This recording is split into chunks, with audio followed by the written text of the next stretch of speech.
There is no sword in any stone. There was no round table seating exactly 12 knights. There was no wizard named Merlin conjuring dragons from the mist. And yet, for over 1,000 years, one story has refused to die. A king who united a broken land, a sword that chose its master.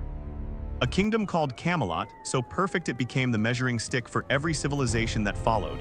Here is the question historians still can't fully answer: was any of it real?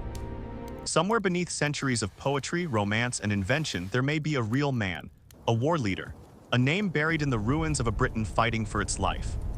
Tonight, we separate the legend from the man who might have inspired it. To understand where Arthur might have come from, you have to understand the world that needed him. In the year 410, Rome withdraws its legions from Britain.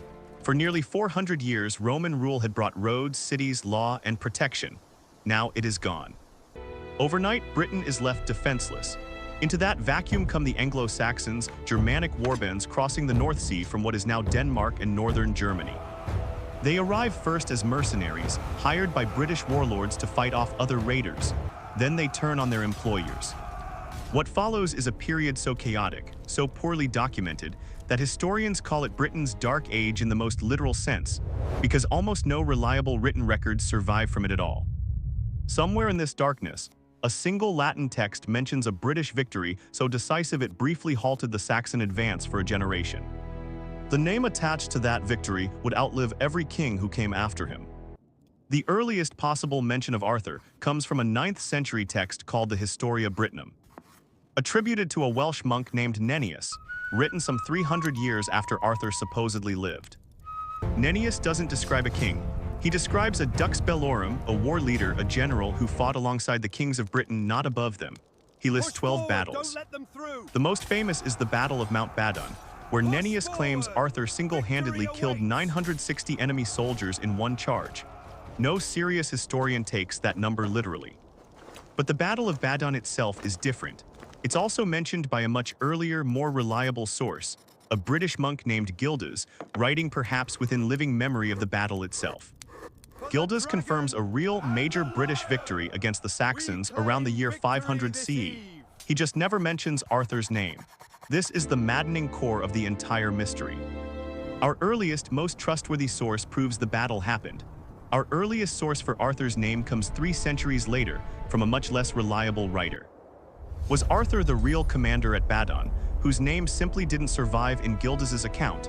Or was he a legend later attached to a victory that needed a hero?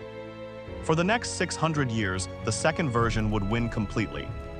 In 1136, a Welsh cleric named Geoffrey of Monmouth publishes a book that will reshape Arthur forever, The History of the Kings of Britain.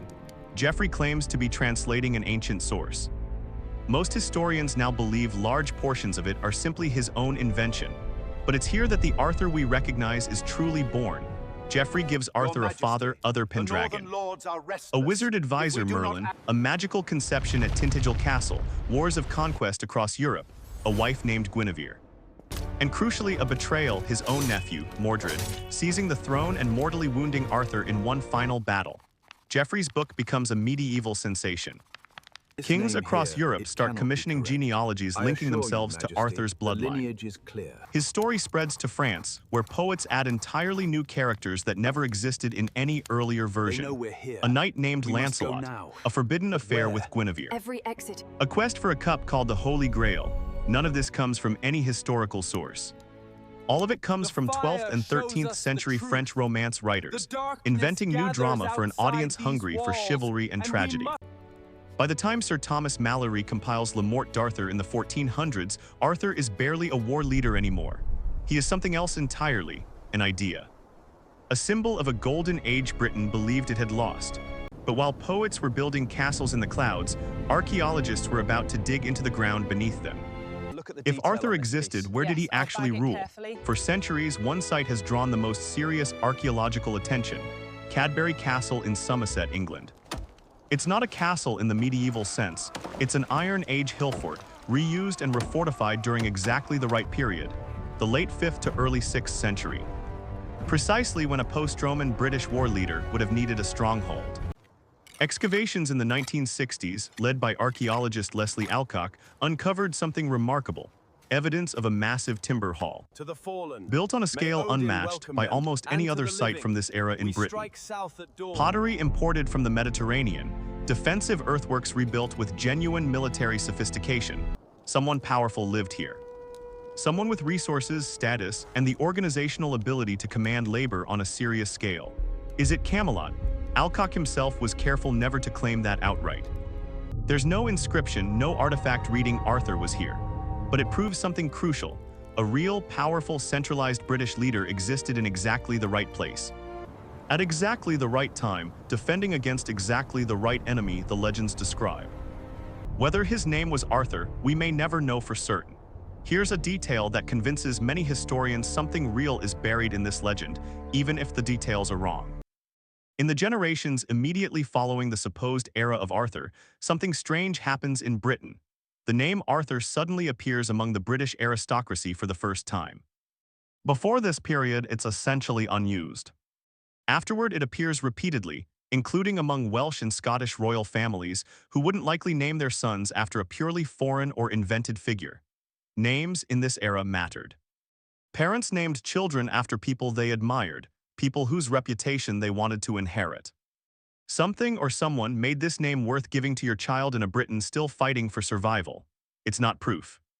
It's a shadow, the kind of trace a real person leaves behind even after every detail of their actual life has been lost. And that may be the closest we ever get to Arthur himself, not a king in shining armor, but a shadow other people's memories couldn't quite let go of. So myth or history? The honest answer is both, tangled together so completely that 15 centuries of storytellers have made it almost impossible to separate them. There was almost certainly no round table, no holy grail, no wizard summoning storms. Those are inventions of French poets, Welsh clerics, and medieval writers building a legend the way their audiences needed it built. But underneath all of it may be something smaller and in its own way more remarkable. A real war leader in a real collapsing Britain who won a real battle against impossible odds and whose name, stripped of every embellishment, was still worth remembering 300 years later. Maybe that's the real legacy of Arthur, not a perfect king, not a golden age. Just proof that in Britain's darkest hour, someone stood and someone won, and it mattered enough that an entire civilization refused to let his name disappear. So tell me, do you think a real Arthur existed, or is he purely the invention of storytellers who needed a hero? Drop your theory below. I read every single one.